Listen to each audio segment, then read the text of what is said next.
Okay everyone, welcome back to the channel and welcome back to another video on Gran Turismo 7. We're back with the first round of the GTWS Series Nations that restarted recently, and we're at Suzuka in Group 4. So for this race, we were in Split 2, 393 points available for the win, and you can see Mikhail Zhao, world champion on GT Sport, is starting from P1. Now everyone didn't really hook up their laps in qualifying.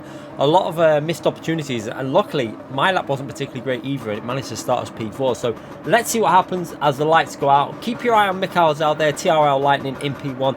You're going to see he gets a bit of a jump start here, so his car is going to ghost briefly because he goes a little bit too soon. That delays his start. We're going to get a slightly better start than the Supras because McLaren was a little bit better off the traction. Now we're getting squeezed over to the right hand side as we go down into turn 1, and as we come through here you can see we give plenty of space, but Slayer's on the left there runs very wide and goes straight into Mikhail Zhao, unfortunately, but that has promoted me up to P2, so pretty perfect start for ourselves there, from P4 to P2 straight away in this second split GT World Series race, and our first ever race in competitive scenario as in GT World Series with the new GT DD Extreme wheel given to me by Fanatec. And I have to say, I'm really been impressed with this wheel since I've been using it. The feeling of traction has been absolutely brilliant with this. But let's have a little look at that start incident again from the chase camera as we go into turn 1. We can see there myself gets a pretty good start in the McLaren really good off that traction zone. Mikhail Zhao not great with his false start. Slayer's there, goes into the corner. You see we're right up against the curb. He hits Mikhail once and then he just accelerates straight into him, and that was a little bit naughty by Slayers, and I'm pretty sure he will own that mistake and say that was his fault because he just drove Mikhail pretty much off the track there. But yeah, unfortunate for Mikhail Zhao because he would have probably dominated this race. It's a bit, in all honesty, he didn't need to get that full start check because the McLaren is quicker than the Supra off the start. So yeah, he would have been okay anyway if he'd have just gone normally, and he would have probably have pulled away and drove off into the distance. But for me now, this is perfect. We're in P2 and we're chasing down P1. Now remember, if you do enjoy these videos, these highlights videos and stuff like that, hit the like button, helps the algorithm. Subscribe to the channel. Let me know in the comment section as well how you got on. How many points did you get in this race? It's all, I love reading the comments of people getting their first wins and stuff like that. It's really does make me smile when I see people getting excited about their first wins in this game, because it genuinely is a really nice feeling when you get that win in any competitive scenario, whether you're C rank, B rank, A rank, whatever rank you are. It's still the same thing when you get that win. So let's follow this race now as we're chasing down P1, and you can see the slipstream in the McLaren quite strong. You can see we're actually gaining a little bit over the Supra. This is the strength of the McLaren at this stage. Now the game has been BOP'd quite drastically since this race, so the BOP is totally different to this race, and that is why most people are in the Supra and the McLaren. I'm not sure if these cars would still be pretty good at this combo. You might even find like the Megane Trophy being pretty good at Suzuka now with the high-speed corners and stuff like that. It'd be very interesting to see. But yeah, picking up that slipstream again, losing a little bit on the chicane, but then again into that slip and pulling up behind him, and you're going to see us start gaining when we go into 6th gear. That is some McLaren strength. 6th and 7th gear very strong on this car. Now going into turn 1, keep your eye on P1 as he goes in, turns in a little bit early. He hits the curb and he gets that real funny hit off the curb and it knocks him wide. And again, absolutely lucky situation for myself, up into P1. And now this is where the pressure kicks in. When you're in P1, you've got a lot of people watching you in the live stream. We had nearly 600 people watching us during this live stream. And yeah, it just gets you. But you can see now, he just hits that curb ever so slightly wrong. And that is the thing with turn 1 at Suzuka. It happens to everyone. Nobody has ever not done that mistake. Everyone's done it pretty much on any sim. It's a very easy mistake to make. So you can see also he loses out quite a bit there where he's got dirty tyres, quite aggressive driving, but I don't blame the other drivers for trying to get past there, because you know a car's got dirty tyres, you want to get past him and try and get yourself ahead. But great for me, because now we're 1 second clear, and you can see there at this stage, like I say, with 600 people watching, the pressure is on. You're in the lead of a race for 393 points, and you've just got to try and keep it safe. So in my mind, I know we can push for very good lap times, but we're just going to, first goal here is to try and keep that slipstream over a set distance. If he gets within 6/10 of us, he's going to start gaining a little bit more, because the way the slipstream works on Gran Turismo, the closer you get, the more powerful it gets. At 1 second, it's not very strong. At 1.5, you're gaining like minuscule amounts, but if you get down to that half a second range, that's where he's going to start gaining massively when he's up behind us. But you can see here, driving fairly consistent. This corner here in particular was a very big strength of the McLaren. Massive traction out that corner, and with the GT like I say, with this wheel that I'm on now, the Extreme wheel, the Fanatec Gran Turismo Direct Drive Extreme, the feeling of traction that you get from this wheel is so good. It's something that I've got another video to do showing you some time trial progression that I'm going to make from Bathurst, where I decided to spend the morning on Sunday. I wasn't feeling too great, so over the weekend decided to have a little bit of a time trial session rather than streaming too early, and did a little bit of time trial, and we managed to push the time quite decent for myself. I'm obviously not a top split driver in terms of GTWS Series. We are a top split in daily races, but not in GTWS Series, and we managed to push our time to a pretty competitive time around Bathurst. So I'm going to make a video of that and show you the progression that I did, working my way from, I think it was a 59.2 further into the 58s. So yeah, it should be an interesting video for you to see the different sectors and like how we eventually hooked up a lap to get what we needed, and that's what I'm going to show you as well. And again, we'll be talking about the GT DD Extreme in that video, but let's concentrate on this one. We're in P1, we're on lap 3, and at the moment we're going quite nicely ahead there with 1 second lead, and that is what we needed. You can see straight away into the 209.8, not a particularly great lap. We know we can do, I knew I could do 209.4s and 5s because we did it in practice, and we did it with quite heavy tyre wear as well.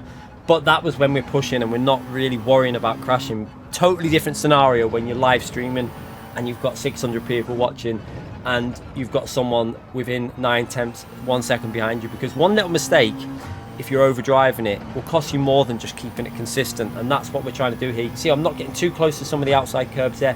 These two corners up here as well, particularly these two right hand corners, this is where you have to be super careful, because if you hit that curb wrong, it'd fling it out wide. And you can see I'm taking it nice and safe. Again, not pushing too much there, just keeping it nice and safe on the limits, taking it nice and sensible. And again, a little bit behind on that lap 2, but like I say, it's all about keeping consistency at this stage. And again, it's one of the strengths of this new wheel. I feel a lot more consistent with it. When we're in this situation now where I'm in the lead, I do feel very consistent.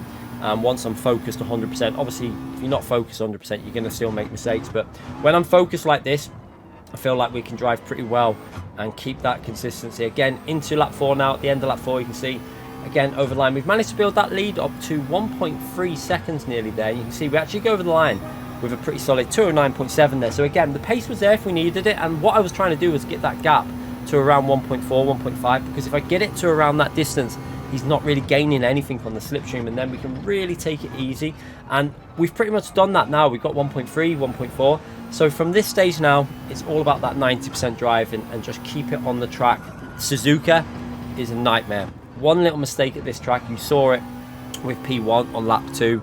He went a little bit over the curb flung him off, and he loses 3 positions. That is not what I want when I'm in a very good position. Potentially picking up 390 odd points in this race if we hold on to this position. So yeah, the pressure's on. Let's see if we can hang on. Gap is 1.3 seconds behind us. We've got very strong drivers chasing us down as well, like Prima drivers. Liam's behind us there.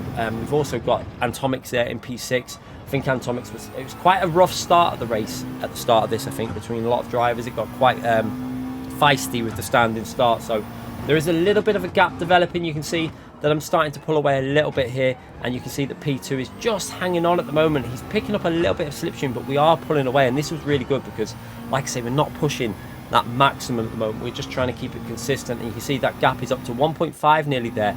And then by the time we get to lap 7 here, you can see the 2 Prima drivers are going to do a switcheroo of position. So the driver that went off on turn 1 that had really good pace because he qualified quite high up there, he's going to actually switch with the Prima driver, and that seems like an orchestrated move.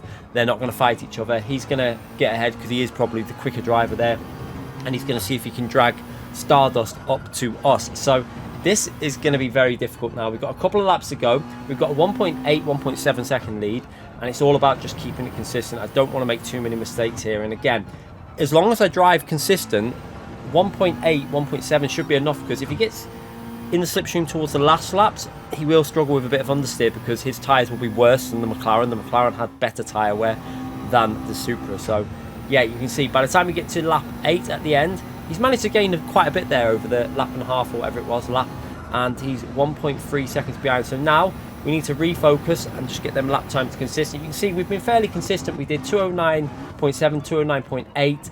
We were consistent on them laps, and then it was all 210.2, which wasn't a particularly great lap. That's where we're just trying to make sure I keep it on the track, and where the pressure's starting to build a little bit now in these races. starting to feel a little bit of pressure from the cars behind, and you don't want to make the mistake. So you don't really push as hard in this situation when you're in the lead and you know someone's chasing you down. You just got to try and keep it consistent and safe, and you don't want to make any big mistakes. So again, through turn one, making sure we don't go too near these curves, trying to give the curves a bit of space so that he doesn't catch us up to at any sort of rate.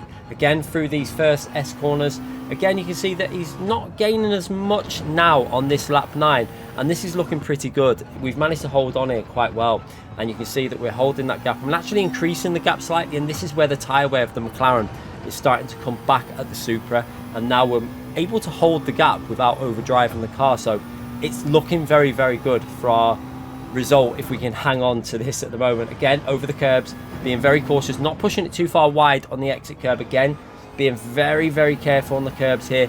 Don't want to get in a situation where we spin on the curb. And again, he's managed to get that gap under 1 second through there. He's obviously pushed it a lot more than I did through them corners. But now on the traction out of the hairpin, again, this is a McLaren strength, and you can see that delta's going to start going back up again. So again, the benefit of the McLaren, really good traction zone. Now we managed to hold on to this lead to 1 second there, all the way up to lap 10. You can see kept the delta nice and safe, and this was going to be one of the best drives I think I've done in a while, considering the pressure that we're on. We've got a lot of people watching. We're in P1. It's 393 points. It's my first race with this wheel as well in terms of competitive race. I hadn't used the Fanatec GT DD Extreme for more. I think it was our second day with the wheel or something like that, which is pretty crazy that we're now winning a very high ranked lobby and going into the final few corners. Just got to keep it on the track, don't get too close to that curb, again into the braking zone, don't brake late, and we're going to take a very well earned win. I'm very, very impressed with how the wheel felt on this combination as well. It felt super nice to drive, so very, very happy. And you can see there, not a particularly amazingly fast lap at the end, just a 2:10.1, but again, it was just consistency, keeping it safe. And overall, I think we could have gone forward to maybe a 38-37 finishing time. We did make a mistake on that race as well, I think, where I missed it out on there, where we got briefly dirty tyres and lost like 6-7 tenths. But yeah, overall, very happy with that, and gained 3 positions. A lot of it was locked, but still, we kept a consistent drive and got that P1. So yeah, if you enjoyed that video, hit the like button, subscribe to the channel. You can see 393 points there. Really happy with that. Let me know how many points you got, what result you got. Always love reading them comments, and I'll see you for more of these videos in the future. Thanks again for watching, everyone.